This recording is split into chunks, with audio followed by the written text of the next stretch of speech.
So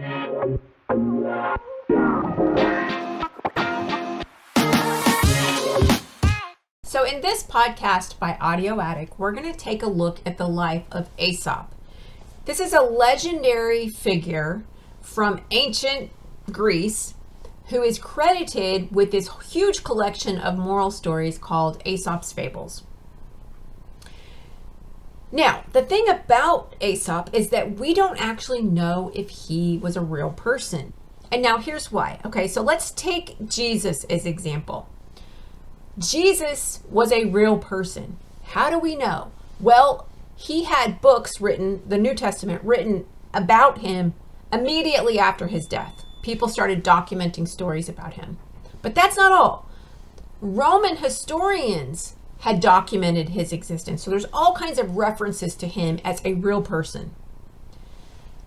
Aesop, on the other hand, there are no historical documents that reference him as a human being, as a person. And so there's really nothing known about him. In fact, some scholars think that the phrase Aesop may actually be symbolic to mean a word like wise. So maybe this means wise fables.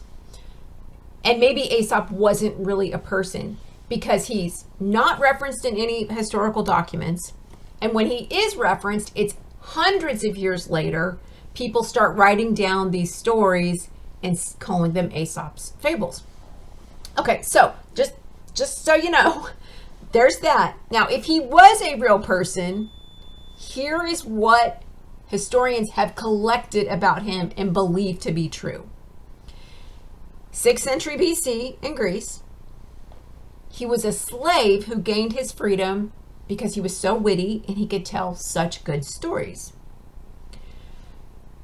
He was possibly deformed or extremely unattractive. So his main skill was this storytelling and making animals talk, telling these cute little stories that teach people, and it's little animals talking. And I mean, we all love talking animals, don't we?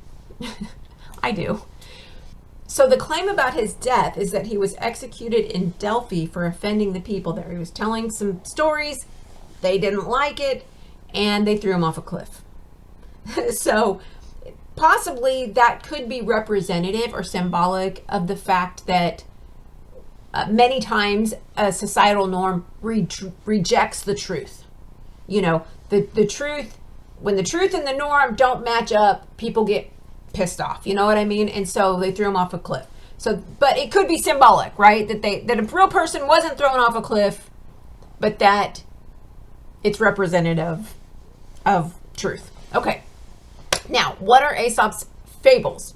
So they are little stories, very short, very quick, very simple, where animals are talking and having a problem and sometimes don't have a solution necessarily, but there's always like a catch. It's like, here's the da-da-da-da, here's the main point.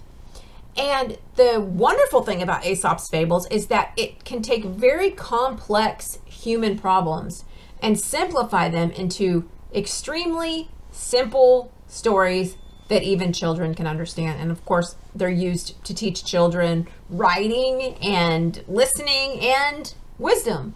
They're also used like in corporate settings. They're great introductions to different kinds of professional trainings that people have to do. And they can be used to criticize authority and government without being completely obvious. It's kind of like the polite way to publicly criticize by using a fable. And this was actually a common use of fables back in ancient Greece and still to some extent is today.